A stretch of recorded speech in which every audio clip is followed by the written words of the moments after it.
अस्सलाम वालेकुम, नमस्कार, जय भीम।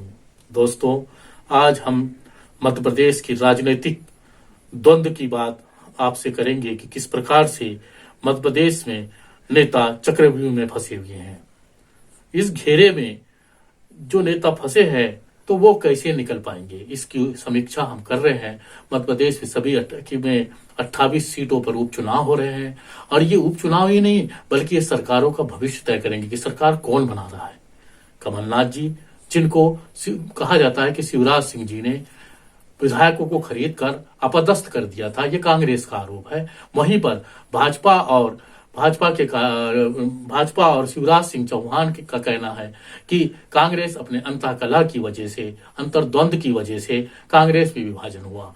पिछले आम चुनाव में इस प्रदेश के अंदर जो विधानसभा चुनाव हुए थे उसमें शिवराज सिंह बनाम युवराज के नाम से ये चुनाव हुआ था और आज युवराज और शिवराज एक हो चुके हैं।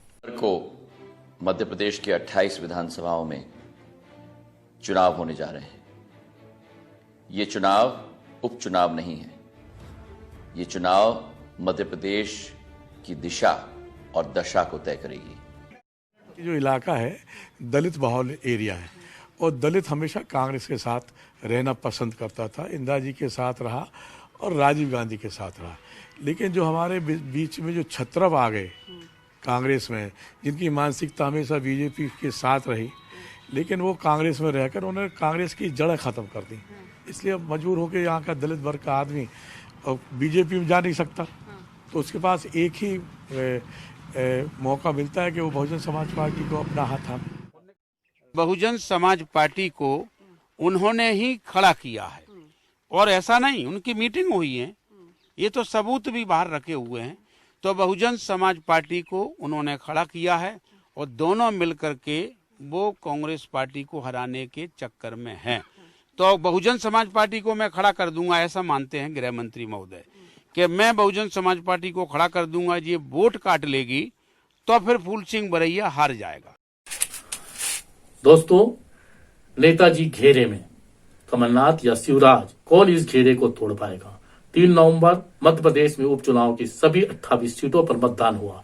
ये उपचुनाव शिवराज सिंह चौहान और कमलनाथ का भविष्य तय करेंगे। सरकार किसकी हो, भाजपा ने सभी 28 सीटों पर अपने उम्मीदवार उतारे हैं और इन क्षेत्रों में भाजपा की स्थिति मजबूत नहीं है तो कमजोर भी नहीं है। कहा जा सकता है कि ग्वालियर संभाग की 16 में से 10 सीटों पर मुकाबला भाजपा के कारण त्रिकोणीय है। इस क्षेत्र में दलित सवर्णों का ध्रुवीकरण सांप्रदायिक ध्रुवीकरण से अधिक मजबूत है। पिछले चुनाव में इस क्षेत्र की स्थिति दूसरी थी। ज्योतिरादित्य सिंधिया को मध्य प्रदेश के भावी मुख्यमंत्री के रूप में प्रोजेक्ट कर दिया था कांग्रेस ने,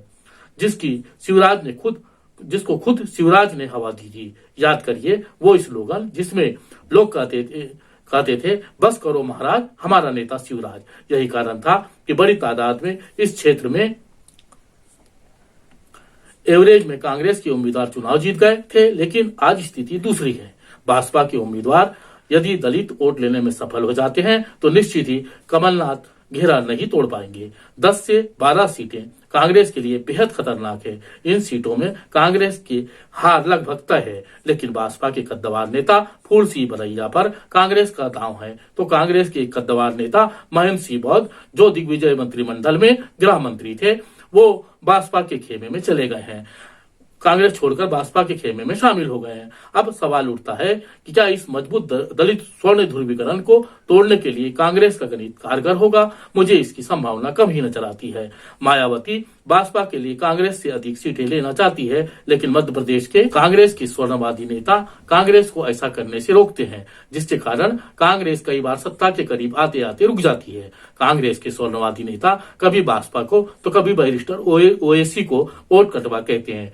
देखिए किस प्रकार से दिग्विजय सिंह ग्वालियर के समाजवादी पार्टी के उम्मीदवार श्री रोशन मिर्जा को भाजपा को जीत जाने का भय दिखा रहे हैं और उनको चुनाव से अलग करना चाहते हैं। तुम काहे को चुनाव लड़ रहे हो यार, भाजपा को जिताने के लिए?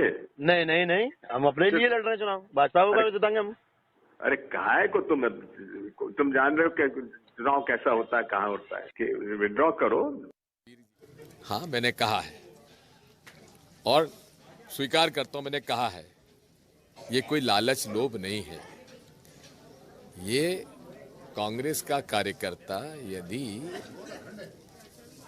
निर्दलीय फॉर्म भरता है तो मेरी जवाबदारी जिम्मेदारी कि उससे मैं प्रार्थना करूं कि आप विड्रॉ कर लीजिए।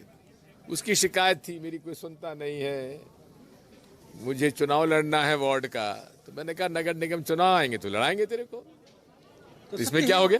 सत्य है, सही है कि कमलनाथ की सत्ता में दिग्विजय सिंह और उनके परिवार की गरिमामय उपस्थिति सर्वविदित है और यही कारण है कि सिंधिया और